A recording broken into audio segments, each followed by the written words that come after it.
Assalamualaikum warahmatullahi wabarakatuh. Teman-teman, perkenalkan saya adalah salah satu mahasiswa PPG Daljak tahun 2022 kategori 1 Universitas Manado. Dan ini adalah biodata saya sebagai mahasiswa. Dan unit kerja saya teman-teman yaitu di SDN 2 Bungkudai, Desa Moono, Kecamatan Modayak Barat, Kabupaten Bolaang, Mongondo Timur. Nah, saat ini kita sedang dalam tugas yang atau hari ke-7, yaitu mewawancarai tentang identifikasi masalah yang sudah teridentifikasi ya dari permasalahan yang sering kita hadapi di sekolah ataupun di kelas. Nah, teman-teman, sebelum kita melakukan wawancara, sebaiknya ada beberapa langkah-langkah yang perlu kita lakukan. Apa saja? Nah, ini dia nih. Yang pertama yaitu kita harus memiliki topik bahasan dalam wawancara, sudah tentu ya.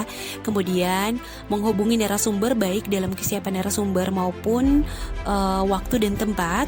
Kemudian yang ketiga yaitu menyampaikan topik yang jelas kepada narasumber.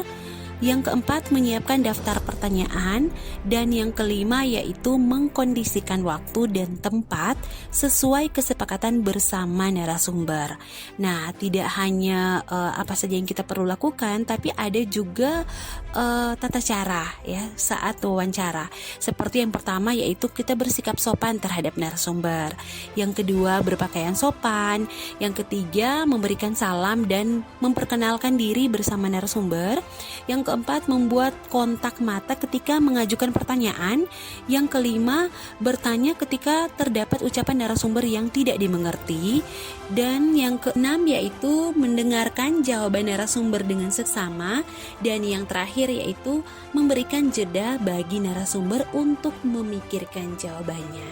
Dan berikut adalah wawancara bersama dengan kepala sekolah. Selamat menonton teman-teman. Assalamualaikum warahmatullahi wabarakatuh.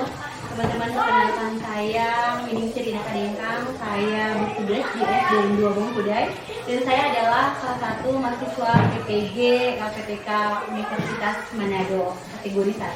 Jadi saat ini saya sedang ditugaskan untuk mewawancarai kepala sekolah terkait dengan masalah-masalah yang sering kita hadapi saat pembelajaran.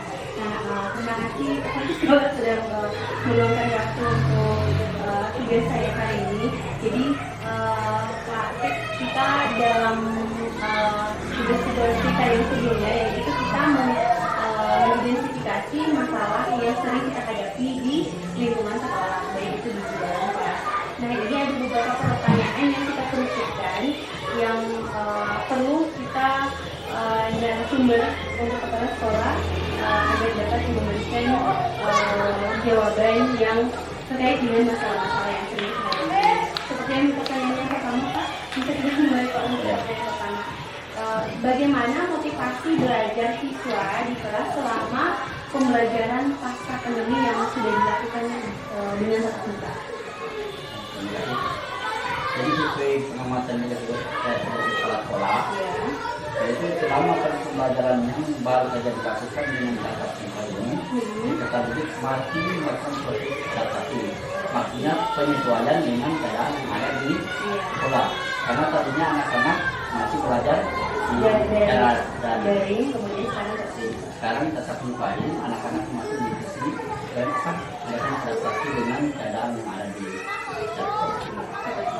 Kemudian pertanyaan kedua, Pak, apa yang menyebabkan motivasi belajar siswa ini berbeda-beda? Motivasi belajar berbeda-beda dikarenakan adanya beberapa faktor termasuk faktor lingkungan maupun faktor yang ada di lingkungan sekolah. Ya, lanjut untuk pertanyaan yang ketiga, Pak, bagaimana sarana dan prasarana sekolah terkait dengan motivasi siswa dalam belajar?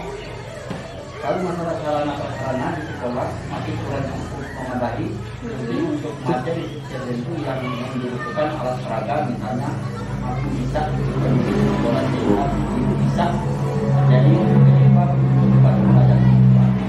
Jadi di sekolah kami ini di sekolah SD Bungkudai masih cukup banyak kekurangan sehingga motivasi belajar siswa itu ada bisa menjadi penyebab pembelajaran.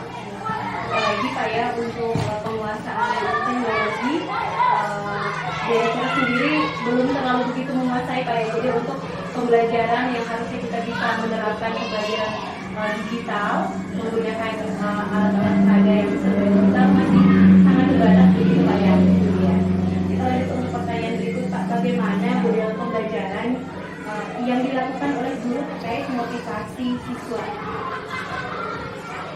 Model pembelajaran yang dilakukan guru masih terlihat sangat kurang memahami kebutuhan siswa, artinya berdampak pada motivasi pembelajaran siswa karena masih banyak tentang penguasaan model pembelajaran seperti itu. Yang kelima Pak, apa faktor internal yang mempengaruhi motivasi siswa? Yang mempengaruhi siswa itu motivasi pembelajaran para siswa itu memiliki motivasi proses yang tinggi sehingga motivasi pembelajaran tinggi ada juga yang sebaliknya. Nah, kemudian pertanyaan yang terakhir Pak, apa upaya yang dilakukan guru untuk memotivasi belajar siswa? Menurut pengamatan Bapak, upaya yang dilakukan guru?